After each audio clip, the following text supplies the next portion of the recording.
আজ শনিবার বীরভূম জেলা মহিলা তৃণমূলের কর্মী সম্মেলন অনুষ্ঠিত হল বীরভূমের লাভপুরে। লাভপুর পঞ্চায়েত সমিতির মাঠে বীরভূম জেলা মহিলা তৃণমূলের কর্মী সম্মেলন অনুষ্ঠিত হলো। এই মহিলা কর্মী সম্মেলন থেকে দিদি নামে একটি পুস্তক প্রকাশিত হলো, যেখানে রাজ্য সরকারের যে প্রকল্পগুলি রয়েছে সেই প্রকল্পগুলি নিয়ে তুলে ধরা হয়েছে এই পুস্তকের মাধ্যমে। এই মহিলা কর্মী সম্মেলনে উপস্থিত ছিলেন রাজ্যের অর্থমন্ত্রী তথা রাজ্যের মহিলা তৃণমূলের সভানেত্রী চন্দ্রিমা ভট্টাচার্য, রাজ্যের আরেক মন্ত্রী চন্দ্রনাথ সিনহা, লাভপুরের তৃণমূল বিধায়ক অভিজিৎ সিনহা, বীরভূম জেলা মহিলা তৃণমূল সভানেত্রী সাহারা মণ্ডল সহ একাধিক তৃণমূল নেতৃত্ব। তৃণমূলে মহিলা কর্মী সম্মেলন থেকে রাজ্যের অর্থমন্ত্রী তথা রাজ্য মহিলা তৃণমূলের সভানেত্রী চন্দ্রিমা ভট্টাচার্য কেন্দ্রীয় বাজেটকে তীব্র কটাক্ষ রাজ্যের অর্থমন্ত্রীর। একই সাথে অনুব্রত মণ্ডলের সম্পত্তি বাজেয়াপ্ত নিয়ে রাজ্যের মন্ত্রী বলেন যে যেহেতু আইনের ব্যাপার পুরো বিষয়টা এখনও বিচারাধীন রয়েছে এবং অনুব্রত মণ্ডলই বলতে পারবেন তার সম্পত্তি কেন বাজেয়াপ্ত করা হয়েছে। দেউচা পাচামি নিয়ে মন্ত্রী বলেন এখানে প্রচুর কর্মসংস্থান হবে। বীরভূমে কেষ্ট কাজল কাজিয়া নিয়ে কিছু কাজ করতে চাননি রাজ্যের মন্ত্রী চন্দ্রিমা ভট্টাচার্য। বীরভূমের লাভপুর থেকে কার্তিক ভান্ডারী রিপোর্ট, তারাপীঠ টিভি। মেয়েরা কি পেল জিজ্ঞাসা করবেন না? একটা কিছু তো মেয়েদের জন্য নয়, ঋণ। আপনি যদি প্রথম উদ্যোগপতি হন তাহলে ঋণ দেবে 2 কোটি টাকা। আরে শোধ দেব কি করে? সেই জায়গাটা তো তৈরি করে দেবে। খালি ঋণ ঋণ ঋণ ঋণগ্রস্ত, সেটা করবার জন্য উদ্যোগ নিয়েছে কেন্দ্রের বাজেট। তাই তার বিরুদ্ধে লড়াই করতে সংঘবদ্ধ হতে হবে। আমরা সবাই সংঘবদ্ধ হব। খালি কথা বলে দিল আর হয়ে গেল না। महिलाओं के लिए बहुत सारे काम किए हैं। अरे बाबा बोलिए तो, दिखाइए तो, क्या किए हैं आप? ये हम देखना चाहते हैं, আমরা দেখতে চাই, কিন্তু সেটা দেখাতে সমর্থ হবে না। আজকে স্বাস্থ্য সাথী থেকে শুরু করে যে সম্মান মাননীয় মুখ্যমন্ত্রী দিয়েছেন সেই সম্মান ভারতবর্ষের কোথাও কেউ দেয়নি। শুধু 5 লক্ষ টাকা নয়, মনে রাখবেন আপনার ওই স্বাস্থ্য সাথী কার্ডে পরিবারের যে প্রধান জ্যেষ্ঠা মহিলা তার ছবি থাকে। সে আপনার মাও হতে পারে, সে আপনার শাশুড়িও হতে পারে। আর এই পরিবারের প্রধান করে দিয়েছেন একজন মেয়েকে। এটা সবচেয়ে বড় কথা। 2টো পরিবার এক হয়েছে, অর্থাৎ মেয়ের মা বাপের বাড়ি আর শ্বশুর বাড়ি এক হয়ে গেছে। তাতে সামাজিক অন্ধকার, এই যে বলছিলাম অন্ধকারে আচ্ছন্ন দিকগুলোকে আলোকে উজ্জ্বল করার পরিকল্পনা নিয়েছেন মমতা বন্দ্যোপাধ্যায়। এটা তো তারই দৃষ্টান্ত। এই বোঝা ভাবা, সেই বোঝা ভাববে না পরিবার। একটা ছেলের যেমন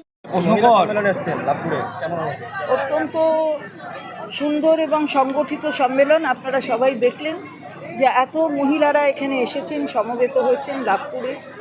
এই বীরভূম জেলার মাটি অনন্য মাটি এবং আমাদের সকলের কাছেই এটা পবিত্র স্থান। সুতরাং সেখানে মহিলাদের এই সমাগম এটা এই মাটিকে আরও পবিত্র করেছে। দেখা যাচ্ছে বীরভূমের মধ্যে দুই শাসক নেতার একটা দ্বন্দ্ব প্রকাশ হচ্ছে, মানে কথার মাধ্যমে অনুব্রত মণ্ডল এবং কাজল শেখ। কি বলবেন? আমি এইসব নিয়ে কথা বলতে এখানে আসিনি, এসব মহিলাদের কথা বলতে এসেছি। মহিলাদের মধ্যে কোথাও কোনো দ্বন্দ্ব নেই। আর এরকম কেউ, মানে আপনি যদি দেখেন তাহলে আপনার, যদি আমি খুঁজতে চাই আর কি আপনার ওই এতে, মানে আপনার চ্যানেলে, তাহলে দেখবো ওখানেও অনেক কিছু, অনেকের দ্বন্দ্ব থাকে। ওগুলো নিয়ে আমরা যেমন মাথা ঘামাই না, আপনারাও মাথা ঘামাবেন। ইডি করেছে, সেই ইডি বুঝবে, সেটা যে অনুব্রত মণ্ডল তিনি বুঝবেন, সেটা তো আমার দেখার ব্যাপার নয়। এটা তো বিচারাধীন, এখনো মামলা তো বিচারাধীন। যেহেতু আপনি অর্থমন্ত্রী, এখানে দেউচা পাচামি হয়ে গেলে কতটা বীরভূম জেলার ক্ষেত্রে কতটা সুবিধা হবে এবং অবশ্যই সুবিধা হবে। বুঝতে পারছেন যে এখানে কয়লা উঠবে এবং তার সাথে এত মানুষের এমপ্লয়মেন্ট হবে পরোক্ষ এবং প্রত্যক্ষভাবে। সুতরাং অবশ্যই বীরভূম জেলার তার বেশি, তারাই সুযোগটা বেশি পাবে, কারণ এই জেলা থেকে যেহেতু এটা হচ্ছে। সুতরাং এখানের মানুষের উপকার হবে। সামনে রাজ্য বাজেট নিয়ে কি বলবেন, কি আশাবাদী? দেখুন, বাজেটের আগে তো বাজেটের কথা বলা যায় না। বাজেট হবে তখন শুনবে, 12 তারিখ 4টে। রেলমন্ত্রী বলছেন যে রাজ্য সরকার সাহায্য করছে না, যেহেতু বিপুল টাকা রাজ্যে বরাদ্দ করেছে, কিন্তু রাজ্য সরকার সাহায্য বিপুল টাকাটা কি সেটা জানি না। বিপুল ওরম পুল বললে অনেকটা বড় হয় কথা, কিন্তু বিপুল টাকা বরাদ্দ তো করেনি, সেটাই দেখা গেল। এটা তো বিহারের বাজেট হয়েছে। আসলে একবার অন্ধ্রর বাজেট হচ্ছিল, একবার বিহারের বাজেট হয়েছে। কারণ অন্ধ্র আর বিহার দুটো না থাকলে যে মাঝে কেন্দ্রের সরকার রেলমন্ত্রী সহ সেটা ধবাং করে পড়ে যাবে। তার জন্য এবারে বিহারের ইলেকশন আছে, সেই ইলেকশনের দিকে তাকিয়ে বাজেট। আমাদের বাজেট কিন্তু ইলেকশনের দিকে তাকিয়ে হয় না।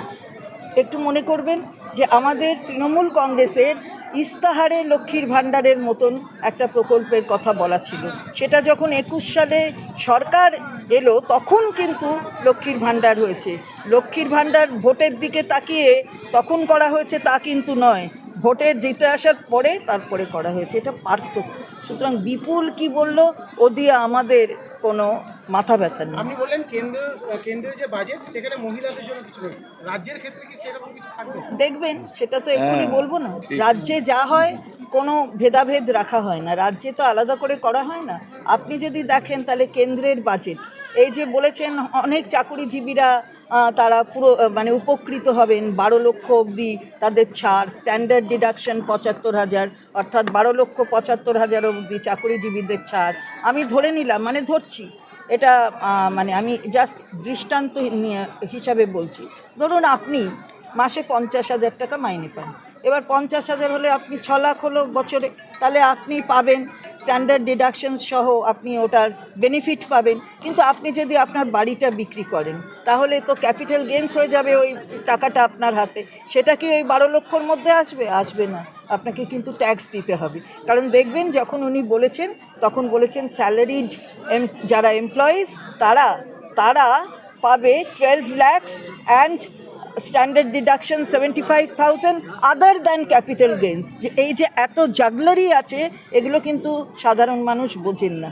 সুতরাং সেইখানে দাঁড়িয়ে এই জাগলারিটা কিন্তু আমাদের সরকার করে না, যা করে সেটা পরিষ্কার করে বুঝিয়ে দেয়। দিদি, আজ দিল্লির নির্বাচনে গণনা নিয়ে কি বলবেন?